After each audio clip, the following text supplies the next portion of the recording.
Hi guys, so today we're going to be reading Squidwards Suicide. Thank you guys for 500 total views, and we gained a bunch of subscribers today.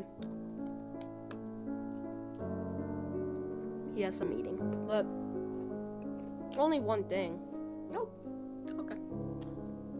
So, well, Deb. Shoot. I was thinking about this one, it was called The Truth, but look it up and tell me if I should do it, because for a funny video, it's so hilariously bad. It is the worst creepypasta. I smashed my computer because it was so hyper-realistic, and SpongeBob appeared in real life, and now I'm a ghost now. Ah! Is that SpongeBob? I think we should get started in a second. I know, suck.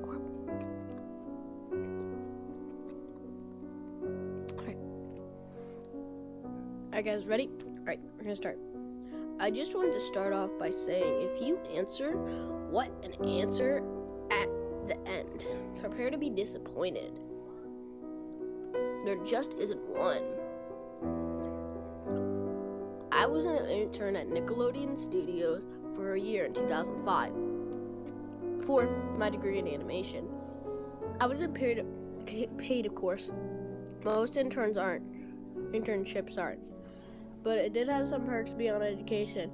To adults, that might not seem like a big one, but most kids all the time would go crazy over it. Since I worked directly with the editors and animators, I got to view the new episode before they aired. I'll get right to it without giving too much unnecessary details. They recently made a SpongeBob movie, and the entire staff was somewhat sapped of details. They recently made the SpongeBob movie for the entire staff with somewhat snapped of creativity, so it took them longer to start up the season, but the delay lasted longer for upsetting reasons. By the way, the upsetting isn't like why I'm crying, but it's up and then setting. The reasons though was problem with the Series 4 premiere that everyone and everything back for several months. Me and two other interns were editing in the room along with the lead animator. Sound effects were final cut. We received the copy as it was supposed to be Fear of the Krabby Patty. We gathered around the screen to watch. Now, given that it isn't final animators put on the mock title, sort of an inside joke for us, but phony. Oftentimes, lead titles such as How Sex Doesn't Work instead of Rockabye Biblion. We went to SpongeBob and Patrick adopt a sea scallop. Nothing practically funny works. Related chuckles. So when we saw the title card Squidwards Suicide, we didn't think it was nothing more than a morbid joke. When I entered this small throat laugh at it. That happy-go-lucky plays, as it is normal. The story began with Squidward practicing on his clarinet.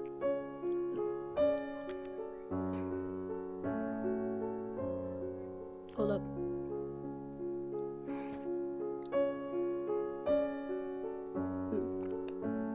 Hitting a few sour notes like normal.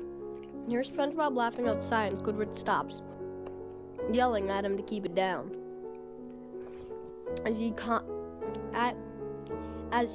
has a concert that night and needs to practice. SpongeBob says okay and sees if he goes to Sandy with Patrick. The bubble splash screen comes up and we see the ending of Squidward's concert when things begin to seem off. While playing, a few frames repeat itself, but the sound doesn't. At this point, this sins with animation, so yes, that's not common. But when he stops playing, the sound finishes as if the skip never happened. There's slight murmuring in the crowd before they begin to boo at him. Not normal cartoon booing. This is common in the show, but you could clearly hear mouths at him in it. Squidward is in full frame and he looks visibly afraid. The shot goes to the crowd, with SpongeBob's in the center frame, and he is too booing. Much unlike him. That is. Hold up, sorry guys. That isn't the oddest thing though. What the oddest thing is that he had hyper-realistic eyes, very detailed.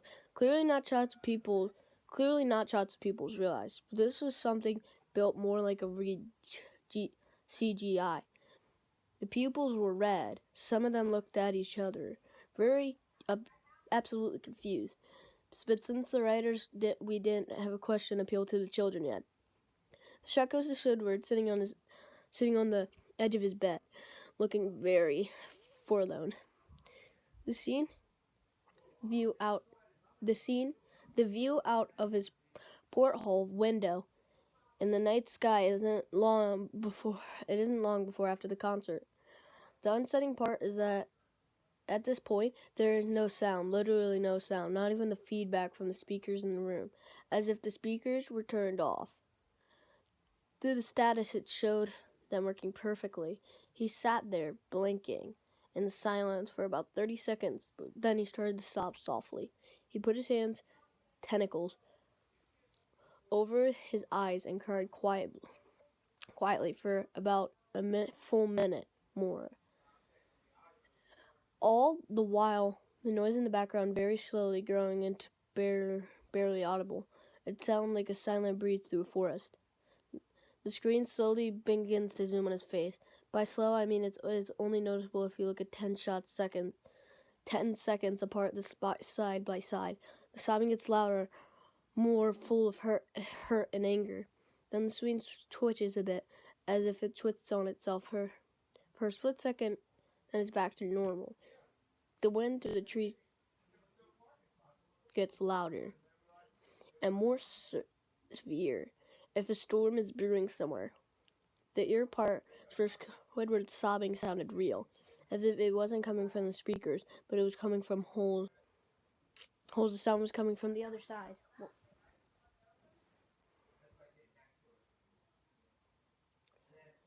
It came on in intervals and never lasted more than a second, so you had a hard time pinning.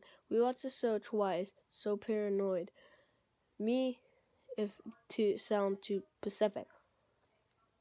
But I had a hard time to think about it. After 30 seconds of this, the screen blurred and twitched violently,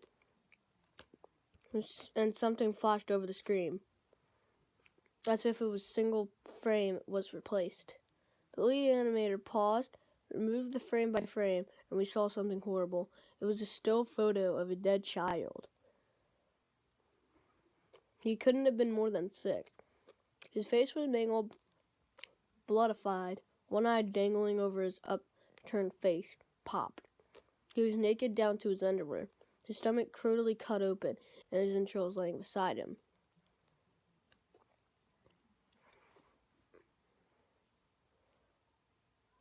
He was laying on the pavement that was probably a road. More upsetting part. Upsetting, yeah. So sad. Was that there was a shadow of a photographer. There was no crime tape. There was no evidence, tags, marks, and angle. The completely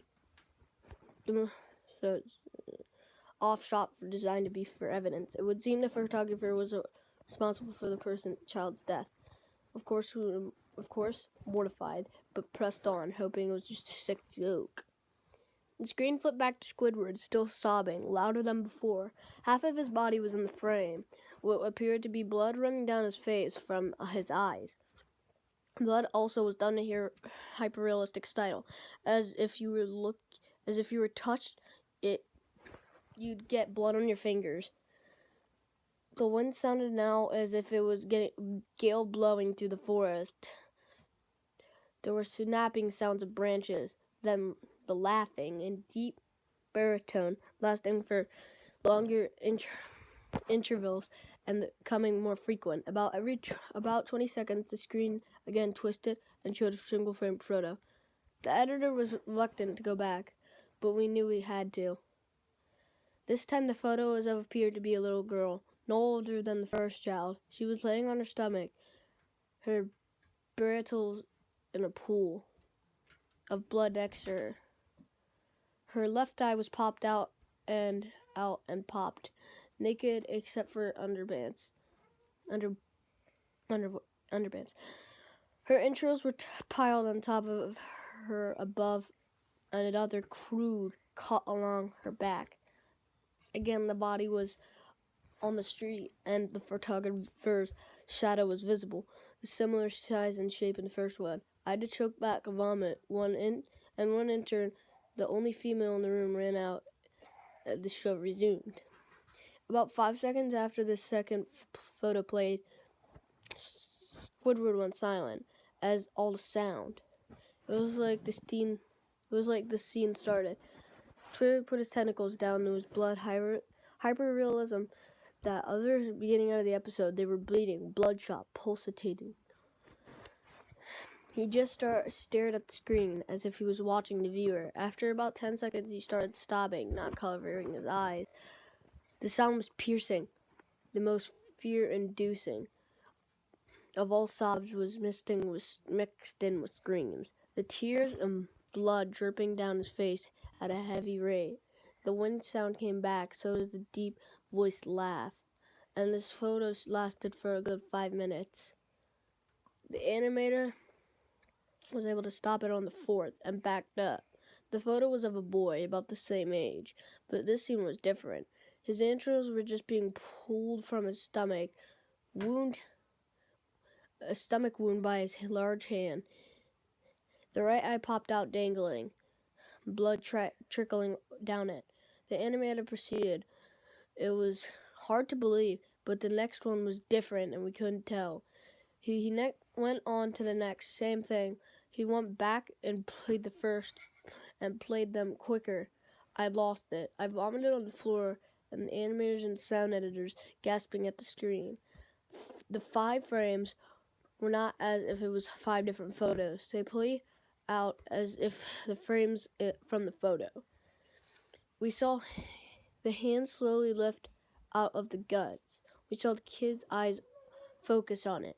We even saw the 2 frames of the kids beginning to blink. The sound editor told us to stop. He had to call on the creator to see this. Mr. Hellenberg arrived in about 15 minutes. He was confused why I was called down there, so the editor just continued the episode. Once a few frames were shown, all screaming, the sound again stopped. Squidward was just staring at the viewer, a full frame of his face for about 3 seconds. The shot quickly panned to a deep voice that said, "Do it."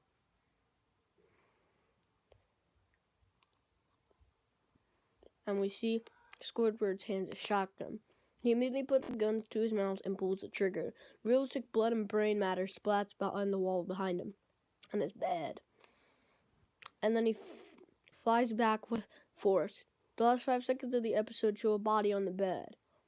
On his side, one eye dangling out. What's left of the head above the floor. Start blanking at it. Then the episode ends. Mr. Hillenberg was obviously angry at this. He demanded to know what the heck was going on. Most people left the room at this point. It was just a handful of us to watch it again. Viewing the episode twice only served more to imprint the mind, caused me horrible nightmares. I'm sorry I stayed. The one theory is that the dial was edited by someone in the chain drawing the studio here. The CTO was analyzed when it happened. The analysis file was edited over by new material. However, the time stopped as it was 24 seconds before we began viewing it again. All equipment involved examined for software, hardware, as well as glitches. May have glitched and shown the wrong time, but everything checked out fine. We didn't know what was happening, and nobody to this day knows. There was an investigation due to the nature of photos, but nothing came. No child was identified, and no clue was gathered from the data involved, nor physical clues in this photo.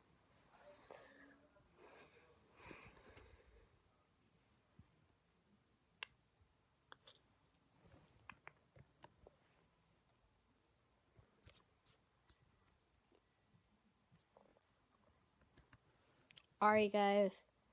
So I hope you guys enjoy that. I'm sorry I was slow, but, you know, next time I'll be faster. See you guys. Like, comment what video links you guys got to, like, a kid show.